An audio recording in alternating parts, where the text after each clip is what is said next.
Buenas tardes. Para la materia de ética jurídica se nos ha presentado un caso. Después de leer el caso se nos plantean tres preguntas. La primera es demostrar que la conducta del abogado José fue ética. La segunda es una contraposición, demostrar que la conducta del abogado José no es ética. Y viene una tercera pregunta que es ¿qué haríamos nosotros en caso de ser los jueces y quienes tomáramos la decisión si fue ético o no? Mi nombre es José Villamil Gómez, estudiante de Derecho de la Corporación Universitaria Iberoamericana. Y a través de la primera pregunta pretendo demostrar que la conducta del abogado José fue enmarcada dentro de la ética correspondiente al tema jurídico. Ya yendo al caso en concreto, Juan, quien es el personaje de este caso, se ve obligado a defender, a contrarrestar a un intruso que ha entrado dentro de su hogar, valga la redundancia. El papel del abogado José no solo fue técnicamente adecuado, sino también éticamente correcto según los estándares profesionales que establecen autores como Hugo Celeme y Paul Bergman, así como la doctrina jurídica de legítima defensa presentada por Fioretti. Ahora bien, ¿cómo puedo yo argumentar que realmente fue una conducta ética? Desde la perspectiva de Celeme, la ética del abogado se funda en dos pilares esenciales: el deber de lealtad hacia su cliente y el respeto por la legalidad y el proceso judicial. En este sentido, José actuó éticamente porque defendió a Juan sin recurrir a tácticas engañosas, manipulaciones de pruebas o acciones que pudieran comprometer la integridad del proceso. Se limitó a presentar los hechos tal y como ocurrieron. Esos son respaldados por la evidencia recolectada por la policía y por los testimonios presenciales. Cumplió así con su deber moral de promover una defensa fundada en la verdad procesal. Cabe anotar que Celeme señala que el abogado debe proteger los derechos fundamentales del acusado, entre ellos el derecho a una defensa adecuada.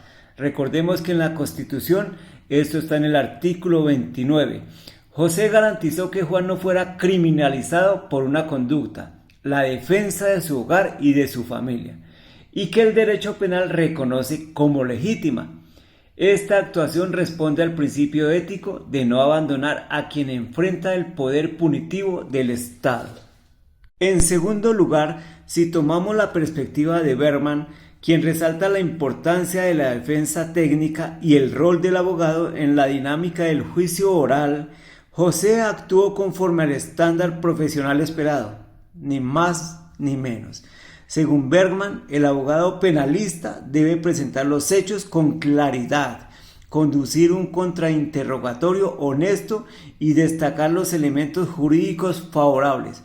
José cumplió este estándar al estructurar su defensa en torno a la noción de necesidad, proporcionalidad y actualidad del peligro, elementos claves de la legítima defensa. No exageró, no distorsionó, no inventó, simplemente articuló jurídicamente lo que las pruebas estaban demostrando. Asimismo, Bergman enfatiza que el abogado no solo es un representante técnico, sino también un garante de la transparencia del juicio oral. José contribuyó a que la verdad procesal emergiera con nitidez, con claridad, lo cual es éticamente central en el sistema penal acusatorio.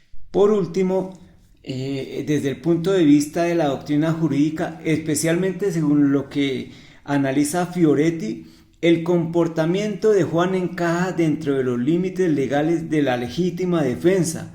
Hubo una agresión ilegítima, hubo necesidad racional del medio empleado y existió una situación de peligro real e inminente. El abogado, al demostrar precisamente estos elementos, actuó dentro del marco ético-jurídico que regula la profesión del abogado. Su conducta no solo defendió a Juan, sino que ayudó al tribunal a aplicar correctamente el derecho. En pocas palabras, José y su conducta fueron transparentes porque respetaron el deber de la lealtad hacia su cliente sin vulnerar la verdad, porque se ajustaron a la legalidad y a los principios del debido proceso, porque ejercieron una defensa técnica sólida y honesta, como exigen Bergman y Seleme, y también respaldaron su estrategia en pruebas reales sin presionar a testigos ni distorsionar hechos. Además, contribuyó a que se reconociera una legítima defensa plenamente acreditada. Su actuación demuestra que la ética profesional del abogado no consiste en ganar a cualquier costo, sino en proteger los derechos del acusado mediante un uso responsable y honesto del derecho. Muchas gracias. Merlitey Navarro Díaz, estudiante de Derecho, segundo semestre. Aunque la labor del abogado José fue jurídicamente válida, desde la perspectiva ética su actuación puede considerarse no ética, especialmente si evaluamos bajo los principios del debido proceso, los valores fundamentales de la ética jurídica y la literatura especializada. En primer lugar, el artículo 118 del Código de Procedimiento Penal colombiano exige que toda actuación en el proceso penal se rija por la lealtad, la buena fe y la sinceridad. José no mintió, pero sí contribuyó a una defensa estrictamente favorable, omitiendo elementos que podrían aportar una comprensión más completa del caso, como la proporcionalidad de la fuerza utilizada o si Juan tenía alternativas menos lesivas. Esa omisión, aunque legal, puede interpretarse como una vulneración indirecta del principio de sinceridad procesal. En segundo lugar, el artículo señala que el proceso penal debe prevalecer el esclarecimiento de la verdad. Aquí es en donde la literatura ética resuelve. Seleme, en la ética de los abogados, explica que el abogado no solo debe defender a su cliente, sino también actuar de forma que contribuya a que el sistema judicial se acerque a la verdad y a la justicia como bienes públicos. Al presentar únicamente la versión más conveniente, José priorizó ganar el caso sobre la búsqueda integral de la verdad. Por su parte, Bergman, en la defensa en juicio, la defensa penal y la oralidad, señala que la defensa penal siempre enfrenta una tensión ética. La obligación profesional de proteger al cliente puede llevar a estrategias que, aunque legales, no favorecen la transparencia del proceso. José encarna esa tensión, pues actuó como un estratega procesal, pero no como un profesional comprometido con la verdad material del caso.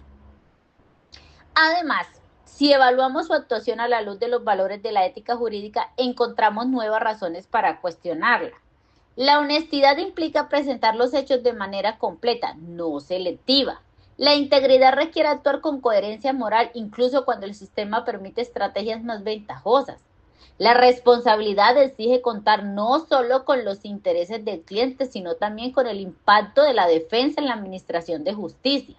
El profesionalismo demanda un equilibrio entre técnica y ética, y el respeto por el Estado de Derecho obliga al abogado a fortalecer la confianza pública en la justicia, no a reducirla a un simple juego de narrativa.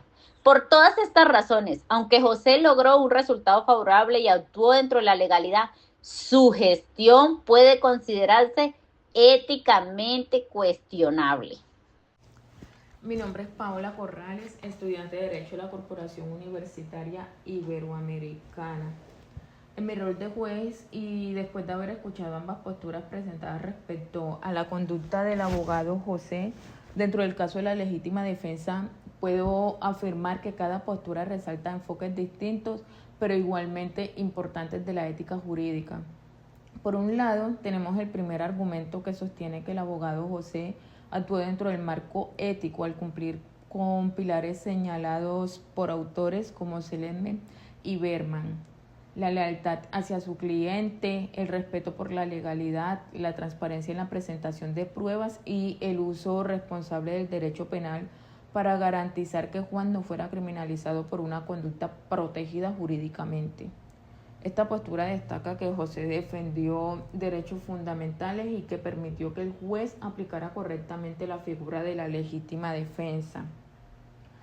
Por otro lado, tenemos la postura contraria, que resalta aspectos éticos igualmente válidos, que aunque la defensa fue legal, pudo haber sido incompleta desde el punto de vista moral.